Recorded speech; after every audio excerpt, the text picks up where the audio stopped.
Setiap kali istrinya mengangkat cangkir kopi kosong, Edward segera berdiri dan membuatkan kopi panas untuknya. Bagi Grace, perhatian Edward itu sudah menjadi kebiasaan. Ia merasa bahwa bagaimanapun ia memperlakukan Edward, Edward tidak akan pernah meninggalkannya. Edward adalah seorang guru SMA. Hanya di sekolah ia bisa tersenyum dengan tulus. Pulang ke rumah adalah bagian paling menyakitkan dari harinya. Dan bukan hanya Edward yang merasakan hal itu. Putra mereka, Jimmy, juga merasa tertekan oleh ibunya yang suka menguasai. Dalam setiap pertemuan keluarga, hanya Grace yang terus berbicara. Sementara Edward dan Jimmy duduk diam tanpa suara. Keadaan ini terus berlanjut sampai tiba ulang tahun pernikahan mereka yang ke-29.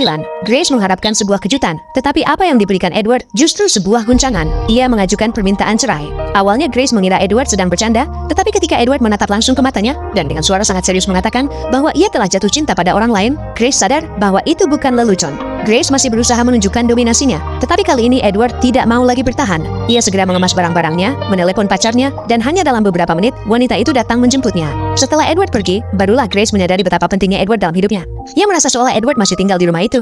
Ia bahkan meminta Jimmy untuk membujuk ayahnya agar kembali, tetapi Jimmy menolak. Ia tahu bahwa kepergian ayahnya adalah keputusan yang benar. Mungkin ayahnya seharusnya pergi jauh lebih awal. Grace sama sekali tidak menyangka bahwa putranya sendiri juga akan menjaga jarak darinya. Saat itulah, ia mulai merenung tentang dirinya sendiri. Mungkin memang ada kesalahan yang telah ia lakukan. Ia lalu mengadopsi seekor anjing dan menamainya Edward. Ia melatih anjing itu agar sepenuhnya patuh. Melihat ibunya perlahan berubah, Jimmy akhirnya merasa tenang. Pada hari dokumen perceraian ditandatangani, Grace masih berharap Edward akan berubah pikiran. Namun ketika ia mengetahui bahwa Edward telah meninggalkan seluruh hartanya, ia pun mengerti Edward tidak akan pernah kembali. Ia lebih memilih meninggalkan segalanya daripada tinggal bersamanya satu hari lagi. Kemudian, Grace mulai bekerja mendengarkan masalah emosional orang-orang. Sambil mendengarkan kisah hidup orang lain, perlahan-lahan ia juga mulai menimbulkan luka-lukanya sendiri. Suatu hari, dia pergi ke rumah baru Edward. Ia ingin melihat apakah Edward benar-benar bahagia tanpa dirinya. Begitu ia masuk, Edward panik. Ia mengira Grace datang untuk memukulnya lagi.